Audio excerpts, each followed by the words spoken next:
오늘은 창세기 6장 1절에서 10절의 말씀을 가지고 여호와께 은혜를 입은 가족이라는 제목으로 말씀의 은혜를 나누고자 합니다. 오늘은 또 어린이 주일입니다. 그래서 어린이들과 같이 함께 예배를 드렸습니다. 그런데 이제 지난 주간에 뉴스를 보게 되니까 참 이 가정의 달과 어울리지 않는 뉴스들이 나와서 우리의 가슴을 많이 아프게 했습니다. 특별히 12살 소녀의 안타까운 죽음의 소식을 좀 들었죠. 친아버지에게는 학대를 시달리고 또 의붓 아버지에게는 성추행을 당하고 또 그것 때문에 목숨을 잃게 된 그 여중생의 딸에 대한 안타까운 소식을 우리가 들었습니다. 5월은 특별히 가정의 달로 가정의 소중함에 대해서 우리가 생각하고 묵상하는 시간들을 갖고 있는데요. 어떻게 하면 이 하나님의 마음이 이 가정 안에 우리 자녀들, 우리들 안에 좀 새겨질 수 있을까요? 오늘 6장의 말씀을 통해서 하나님의 마음들이 우리 심령들에 새겨지기를 바랍니다. 특별히 창세기 1장부터 11장까지는 인류의 또 세상의 기본 원리들에 대해서 하나님께서 우리에게 가르쳐주고 있습니다. 하나님께서 아담과 하와를 창조하시고 하나님과 교제하는 삶이 최고의 삶이고 최고의 가치 있는 삶이라는 것을 에덴 동산을 통해서 우리에게 가르쳐 주셨습니다. 하나님은 인간의 범죄 이후에 가죽옷을 지어 입히시고 또 아벨의 제사를 통하여서 참되게 나오는 그런 사람들에게 은혜를 베풀어 주시는 것을 보았습니다. 그와 반대로 가인의 후손들은 자기의 이름을 높이며 자기의 성을 높이 쌓으며 하나님과 대적해서 살아갔던 것을 보았습니다. 5장에서는 그와 반대로 경건한 셋의 후손들이 하나님의 이름을 부르며 하나님을 바라보는 것을 보았는데요. 그리고 에녹을 통해서 풍성한 삶을 살 수 있다는 것을 가르쳐 주셨습니다. 그런데 오늘 우리가 읽은 6장에서 보면 그런 에녹의 풍성한 삶이 그 다음에 세대의 사람들에게 신앙이 전달되고 전수되어지지 못하는 문제들이 생긴 것을 보게 됩니다. 특별히 6장 1절에서 5절까지 지금 경건한 셋의 후손들이 타락하고 바뀌어져가는 과정들을 보게 됩니다. 1절을 한번 살펴보면 사람이 땅 위에 번성하기 시작할 때 그들에게서 딸들이 났다라고 표현하고 있습니다. 사람이 땅 위에서 번성하다라는 것은 하나님께서 주신 축복으로 말미암아 사람들이 풍요로워지고 삶에 생육하여 번성하라는 말씀이 이루어지고 있는 것을 볼 수 있습니다. 우리가 지난 시간에 살펴본 것처럼 사람의 수명이 길면서 자식들을 낳으면서 평화로운 일상을 살고 있었던 것이죠. 이렇게 번성하는데 그런데 이 축복이 오히려 더 독이 되는 과정이 생기는 것이죠. 그 독이 되는 과정은 2절에서 압축하여 설명하고 있습니다. 2절 한번 읽어볼까요? 시작. 하나님의 아들들이 사람의 딸들의 아름다움을 보고 자기들이 좋아하는 모든 여자를 아내로 삼는지라.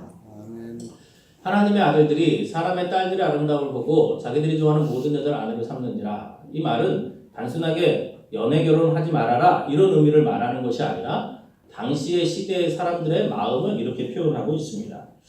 먼저 이 2절에서 하나님의 아들들과 사람의 딸들이 누구냐라는 것을 먼저 정의 내릴 필요가 있습니다.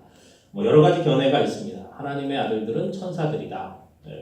또 권력자들이다. 이렇게 보는데요. 우리가 성경을 쭉 읽어오면서 자연스러운 것은 앞에 얘기했던 5장에서 얘기했던 이 경건한 셋의 자손들을 하나님의 아들들로 보는 것이 좋습니다. 그리고 사람의 딸들은 가인의 후손들인 것이죠. 그러니까 경건한 셋의 후손들이 지금 그 경건함을 잃어버리고 있는 모습을 2절에서 표현을 하고 있습니다. 특별히 여기서 이제 아름답다라는 단어는 하나님이 보시기에 심히 좋았다라는 토부라는 단어인데 좋았다라는 단어와 똑같습니다. 그러니까 하나님이 보시기에 심히 좋았던 사람들, 경건한 셋의 후손들이 어떻게 해요? 사람들이 보기에 아름다운 모습으로 바뀌고 있다라는 것이죠. 이 좋아하다라는 단어는 또 선택하다라는 단어예요. 그러니까 경건한 셋의 후손들이 하나님이 좋아하시는 것을 선택하고 하나님의 뜻을 묻는 것이 아니라 지금 어떻게 하고 있다고요? 자신들이 보기에 좋은 모습대로 자기들이 원하는 것을 선택하는 삶을 선택하여 살아가고 있다는 것이죠. 이것은 4장에서 보았던 그 가인의 후손들, 하나님을 대적했던 후손들의 모습과 동일한 모습을 보여주고 있습니다. 결국 하나님의 아들들과 사람들의 딸들이 서로 결혼했다 이런 표현 속에서는요, 사람들의 마음속에 이 경건한 셋의 후손들의 마음속에서조차 무엇이 없어지고 있다고요? 하나님을 생각하고 기억하는 그 마음들이 사라지고 있음을 보여주고 있는 것이죠. 사람들이 점점 하나님의 축복 가운데 살다 보니까 하나님의 뜻대로 살지 않고 어떻게 해요? 자기들의 눈에 보기 좋은 대로 살아가고 있는 거예요. 자기들이 원하는 대로, 자기들의 할 수 있는 대로. 그래서 하나님의 은혜를 구하지 않고 살아가는 것입니다. 이 강조가 그러므로 6장에서는 어디에 있는 거죠? 자기 자신의 하나님의 뜻에 따라 살기보다는 자기가 원하는 삶을 살겠다라는 것입니다. 어떻게 보면 하나님의 창조의 손길을 보면서 하나님의 영광을 찬양해야 되는 사람들이 그들이 본 것은 이 딸들의 아름다움. 이 딸들의 아름다움이라는 것은 몸의 아름다움을 말하는 것입니다. 딸을 하나님의 형상으로 하나님의 작품으로 보지 않고 하나의 육체로만 보는 것이에요. 그래서 여성의 몸을 성의 도구로만 생각을 했다라는 것입니다. 몸을 섞기 전에 마음이 섞여야 되는데 하나님의 아들들과 사람들의 딸들의 결혼 이야기에는 그런 아름다운 연합이 있는 것이 아니라 그냥 수단으로서만 활용이 되는 것이죠. 이것이 바로 노아 시대 6장의 시대의 사람들의 특징이었습니다. 성경에서는 이것을 5절에서 이렇게 표현합니다. 6장 5절 우리 한번 읽어볼까요? 시작. 여호와께서 사람의 죄악이 세상에 가득함과 그의 마음으로 생각하는 모든 계획이 항상 악할 뿐임을 보시고 13절에서는 어떻게 이야기하나요? 모든 혈육 있는 자의 포악함이 땅에 가득하다라는 것이죠. 왜 노아 시대의 사람들이 이렇게 되었습니까? 하나님의 아름다움을 잃어버리고 사람의 아름다움만 쫓기 때문에 그런 것이죠. 하나님의 형상으로서의 사람의 가치를 잃어버리고 육체로만 바라보게 되는 것입니다. 지금도 노아 시대의 사람들처럼 이렇게 살아가는 사람들이 있습니다.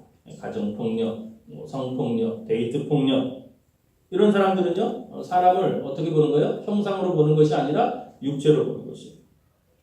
그래서 육체의 아름다움만을 탐닉하고 즐기는 사람들이 많습니다. 그것뿐만이 아니죠. 어떤 항공사 임원은요, 자신보다 나이가 많은데 반말하고 욕하고 물 뿌리고 그래가지고 재판을 받고 있어요. 어떻게 그 사람이 그렇게 행동할 수 있습니까? 사람을 하나님의 형상으로 보지 않는 것이죠. 하나님의 형상으로 안 보고 자신이 특별하다고 생각하는 것. 자기 자신의 존귀함을 잃어버리게 되니까 자신이 가지고 있는 돈이나 지위나 명예나 직업으로 자기 자신을 평가하는 것이죠. 그것이 자기 자신을 나타낸다고 생각하는 것이에요. 그래서 사람을 노예로 삼고요, 노동을 착취하고 등급으로 나누고 소위 갑질을 하게 되는 것을 볼 수 있습니다. 성경에서는 그러한 삶이 본질적인 삶이 아니다라고 말하는 거예요. 성경에서는 그런 사람을 제대로 평가하지 않습니다. 우리가 다시 3절을 보시면 성경에서 이렇게 평가합니다. 우리 3절 한번 읽어볼까요? 시작. 여호와께서 이르시되 나의 영이 영원히 사람과 함께하지 아니하리니 이는 그들이 육신이 된다. 그러나 그들의 날은 120년이 되리라 하시니라. 여기에서 그들이 육신이 됐다라고 성경은 강조하고 있습니다. 이 육신이 되었다라는 것은요, 짐승이 되었다라는 단어와 똑같습니다. 그러니까 하나님의 영이 함께하시지 않으니까, 나의 영혼이 함께하지 않으니까 그들이 무엇이 됐다고요? 짐승이 되었다. 동물이 되었다. 생명을 주신 하나님이 그 생명을 거두어 가시니까 살아는 살아있는데 동물의 삶을 살아가는 것이죠. 바로 그런 사람들이 앞에서 보았던 사람들이고, 바로 그러한 사람들을 2절에서 한마디로 압축하여 설명하고 있습니다. 이렇게 육체가 되고 동물이 된 삶의 종착점은 바로 4절입니다. 4절 한번 읽어볼까요? 시작. 당시의 땅에는 네피림이 있었고 그 후에도 하나님의 아들들이 사람의 딸들에게로 들어와 자식을 낳았으니 그들은 용사라 도대에 명성이 있는 사람들이었더라. 네피림이라는 것은 거인이라는 뜻인데요. 하나님의 아들들이 거인이 되는 것이죠. 용사예요. 명성이 있는 사람들이에요. 이런 사람들의 특징은 육체로만 평가하는 사람들인 것이죠. 힘을 최고의 가치로 평가하는 사람들이에요. 원래 우리가 지난 주간에 살펴봤듯이 경건한 셋의 후손들은 자신들의 힘을 의지하는 사람들이 아니었어요. 하나님께 은혜를 구하는 사람이었고요. 하나님과 함께하는 것이 즐거운 사람들이었어요. 그리고 그 하나님과 동행하는 것이 최고의 가치인 사람들이었어요. 그런데 그 그런 삶의 가치를 잃어버리고 어떤 것에만 초점을 맞추고 있습니까? 내가 가지고 있는 힘, 내가 가지고 있는 권력, 내가 가지고 있는 능력, 이것으로 사람을 평가하고 그것을 나타내는 삶을 지금 살아가고 있는 것입니다. 우리 시대의 사람들도 그렇게 노아 시대의 사람들처럼 그렇게 살아가는 사람들이 많이 있죠. 사람을 관점이 하나님이 주신 형상이 아니라 육체로만 보는 사람, 마음대로 생각하고 마음대로 살아가는 사람, 자아를 성취하는 것이 지구의 선인 줄 알고 살아가는 사람들이 많이 있습니다. 참된 그리스도인은요, 힘을 믿지 않습니다. 참된 그리스도인은 영웅을 필요로 하는 것이 아닙니다. 우리는요, 한 개인의 능력을 믿지 않습니다. 우리는요, 십자가의 능력을 믿는 것이에요. 우리는요, 초인적인 능력으로 어떤 사람이 시대를 바꾸거나 세상을 바꾼다고 믿지 않습니다. 우리는 무엇을 믿냐면요, 죄인을 의롭게 하시는 하나님의 구원과 능력을 믿습니다. 하나님이 주신 고유의 아름다움을 버리고 자기 눈에 아름다워지려고 하는 사람, 또 그것을 찾기 위해 혈안된 사람, 또 그렇게 자신들의 자녀들을 최고의 용사로 키워내는 사람들, 이 땅에 네피림 거인이 되려고 하는 사람들이 너무나 많이 있는 것입니다. 그런데 오늘 6장에서 이야기하는 것은 가인의 후손들이야 원래 그렇다고 치지만 경건한 자녀들인 이 셋의 후손들까지도 어떻게 이렇게 몰락되어졌냐는 것이죠. 5장에서 6장으로 넘어오는 세월 동안에 왜 그들이 이렇게 몰락되어져서 하나님의 사람들이 사람의 사람들과 전혀 구별이 없는 삶을 살아가냐는 것이죠. 이것을 고린도후서 7장 1절에서는 우리에게 이렇게 말씀하고 있습니다. 고린도후서 7장 1절 같이 한번 본문을 읽어보도록 하겠습니다. 시작. 그런즉 사랑하는 자들아, 이 약속을 가진 우리는 하나님을 두려워한 가운데서 거룩함을 온전히 이루어 육과 영의 온갖 더러운 것에서 자신을 깨끗하게 하자. 이것에서 무엇을 말씀하고 있습니까? 사람은요, 어떻게 한다고요? 죄를 지을 수도 있고 더러워질 수도 있는 존재다라는 것을 성경은 강조하고 있습니다. 그리스도 안에서 새로 거듭난 우리들도 어떻게 해야 돼요? 죄를 지을 수 있어요. 넘어질 수 있고요. 더러움이 묻을 수 있어요. 먼지가 묻을 수 있습니다.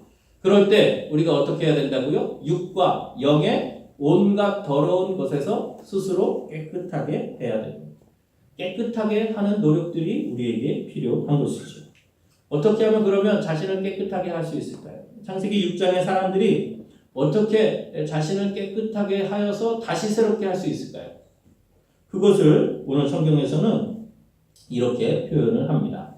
우리 3절 다시 한번 읽어볼까요? 시작. 여호와께서 이르시되 나의 영이 영원히 사람과 함께하지 아니하리니 이는 그들이 육신이 됨이라. 그러나 그들의 날은 120년이 되리라. 무엇입니까? 나의 영이 영원히 사람과 함께하지 않는다. 여기에 힌트가 있는 것이죠. 하나님의 영이 함께해야 되는 것입니다. 네, 그렇죠. 우리가 육체로 살아가는 것이 사는 것이 아니고 하나님의 영이 함께해야 되는 것이에요. 하나님의 영이, 하나님의 호흡이, 하나님의 숨이 우리와 함께해야 됩니다. 하나님의 영이 함께하시지 않으면, 하나님이 호흡을 불어넣어 주시지 않으면 아무리 거인처럼, 아무리 명성이 있는 삶처럼 보여도 그것은 죽은 삶인 것이죠. 그러나 하나님의 숨이 함께한다면 아무리 비천하고 초라한 삶을 사는 것처럼 보여도 살아있는 땅이 되는 것입니다. 우리의 신앙은요, 우리 기독교는 이런 것이에요. 그분과 하나님과 교제하고 하나님의 호흡을 함께 하는 것입니다. 그렇다면 하나님께서 숨을 불어 넣어 주셔야 되는 것이죠. 그래서 비록 살아있는 존재가 되고요, 계속해서 하나님과 호흡을 해야 돼요.